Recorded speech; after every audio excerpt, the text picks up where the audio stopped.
पहले तो आपसे पूछती हूँ जी अतहर, आपने बड़ी गौर से सारी सुनी, तो what is your take on this?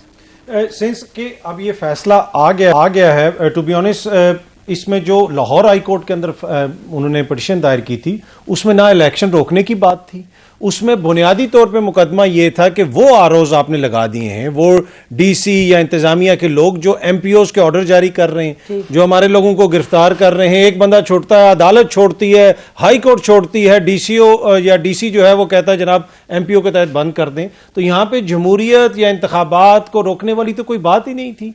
I found it very strange कि जो चीजें वहां पे डिस्कस हुई और उसके बाद एक पटिशनर को जिसने अदालत से रुजू किया और अदालत को कहा कि ये आप हमारी रेमेडी करें कि जनाब हमारे साथ ये हो रहा है और हम चाहते हैं कि साफ और शफाफ इलेक्शंस हों, और उसमें अदलिया से लोग आए, ना उसमें डिले करने की बात हुई, ना उसमें कोई ऐसी बात हुई। और फिर मोजिज अदालत जो लाहौर हाई कोर्ट है उसने अपने फैसले के अंदर लिखा पैरा 5 और 6 के अंदर कि एक जो जमात है ना उसको लेवल प्लेइंग फील्ड मिल रही है। क्या वो डेमोक्रेसी में खलल नहीं है? आप उनके बंधुओं को गिरफ्तार कर रहे हैं, उनकी लीडरशिप अंदर है, तो मेरे ख्याल में मुकदमा बिल्कुल डिफरेंट था।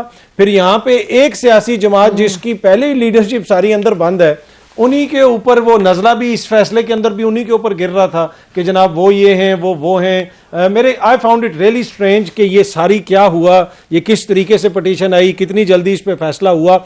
लेकिन अच्छी बात है कि वक्त पे इंतखाबात होने चाहिए। और फिर अदालत के अंदर कहा गया कि जी वो डीसी शीसी तो सारे चेंज हो गए, इस्लामाबाद के डीसी आप पता करवा लें कब तैनाती हुई थी उनकी। तो ये सामने नजर आ रहा है कि ऐसे माहौल के अंदर एक अगर जमात कह रही है हमें लेवल प्लेइंग फील्ड दी जाए, आप अदलिया से बंदे लगाएं, ऊपर से आप उन्हीं को कह रहे हैं कि जनाब वो जमहूरियत के खिलाफ साजिश है। तो मेरे ख्याल में ये जो फैसला है, और फिर आखिरी मंसूर अली शाह साहब अलहदा हो गए थे, उस बेंच से कहा था कि जी लाहौर हाई कोर्ट में प्रोसीडिंग्स चल रही हैं, वो जब इलेक्शंस की बात इसमें तो बैठे रहे। हाँ, तो आई डोंट नो, यहाँ पे शायद यकीनन कोई ना कोई कानूनी पॉइंट होगा। जो फैसला आया है मनोअन मानते हैं, मोजिज अदालत का फैसला है, लेकिन जो हमने देखा आपके जहन में सवाल आते हैं। अच्छा, अली जफर साहब नाज़रीन हमारे साथ हैं, सेनेटर अली जफर पीटीआई के रहनुमा। जी अली बताइएगा, अभी आपने ये सुना जो फैसला डिक्टेट करवाया, ऑर्डर डिक्टेट करवाया चीफ जस्टिस साहब ने, तो आपका रिस्पांस?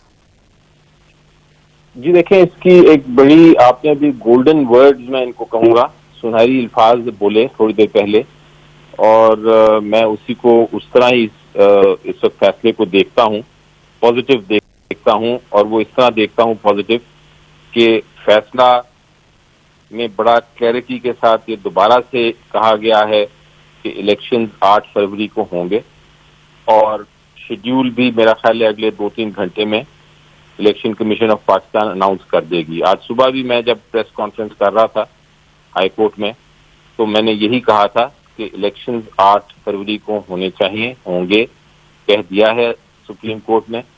और उसको पहले हम पॉजिटिव देखते हैं। ठीक है, हमारा एक मौक़िफ़ जरूर है कि जो आरओज हैं वो जुडिशरी से होने चाहिए, लेकिन वो अपनी जगह एक मौक़िफ़ है।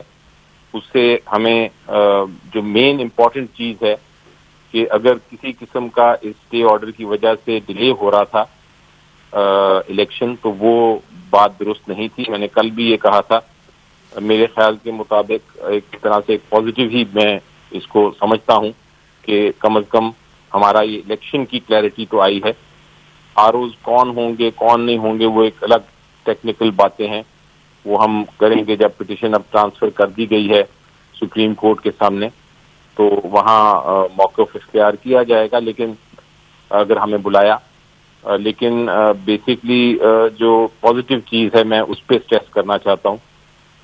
लुकिंग फॉरवर्ड, मेरे ख्याल के मुताबिक ये जो इलेक्शन है 8 फरवरी पे डिले नहीं हो रहा, ये एक बहुत अहम और मेरा ख्याल है पाकिस्तान के लिए एक खुशखबरी है। जी, तो अभी आपने कहा कि अगर पटिशन यहाँ सुनी जाएगी तो हम अपना मौक़िफ़ उस पे देंगे, आरोज पे, तो लग तो ये रहा है कि Ali that matter is closed. हमारा ख्याल है उसमें अब कोई ज्यादा इधर हियरिंग वगैरह का तो कोई नहीं सवाल, ऑर्डर से तो नहीं ये लगा।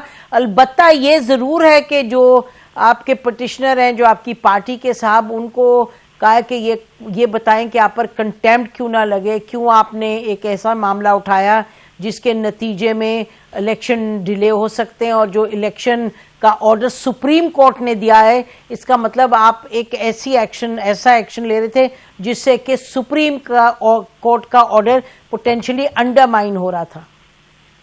जी, आपका ये पॉइंट जो आप अपना व्यू पॉइंट दे रही हैं, ये अपनी जगह एक व्यू पॉइंट है। इसका कल भी मैंने जिक्र किया था कुछ प्रोग्राम्स के ऊपर, और इसको इमीडिएटली आप डिनाई नहीं कर सकते। लेकिन मैं कोई कमेंट नहीं करना चाहूंगा क्योंकि अब एक कंटेम्प्ट नोटिस हो गया है।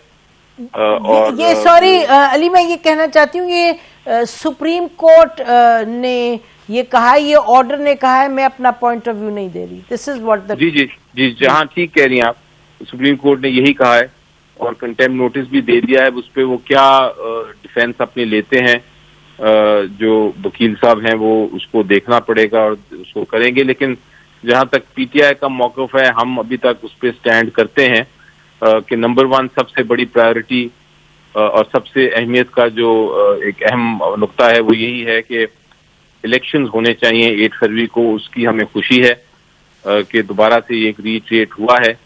अब इसके बाद किसी किस्म का भाव नहीं होना चाहिए। जो डिबेट शुरू हो गई थी, शेड्यूल का भी कह दिया है और इलेक्शन कमीशन ऑफ पाकिस्तान को अब कमिट करना पड़ा है कि उनको शेड्यूल अनाउंस करेंगे आज वो। ये भी एक बड़ी खुशहाइन बात है, बिकॉज मैं बार बार कह रहा था कि इलेक्शन कमीशन क्यों नहीं शेड्यूल अनाउंस कर रही, और मैंने इतनी बार दोहराया कि मेरा ख्याल है कि ये अच्छी बात है कि आज सुप्रीम कोर्ट के सामने उन्होंने कमिट कर दिया है। तो ये 2 पॉजिटिव चीजें हैं।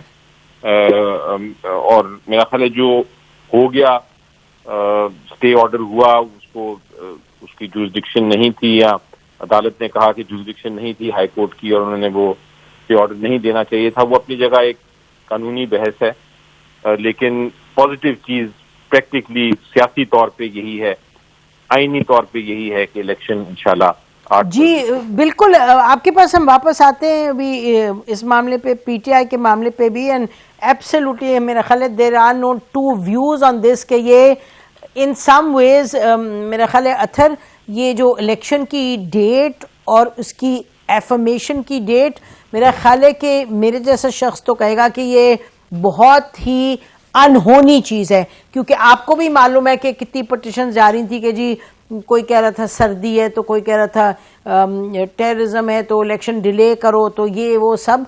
तो ये तो एक पैरेलल तो गुफ्तगू चल पड़ी हुई थी कि इलेक्शन तो नहीं होंगे, कि पीटीआई अगर निकल आई है बाहर और ये हो गया वो गया, धक्का देंगे पीछे इसको, तो जब तक धक्का नहीं इसको देंगे पीछे, जब तक इलेक्शन नहीं करवाएंगे। तो उस हवाले से तो मेरा ख्याल है कि जो जेन्युइनली लोग समझते हैं कि इलेक्शन जरूरी है और पाकिस्तान के लिए बड़ा जरूरी है, तो I think this is a win on that front. आपका क्या ख्याल है?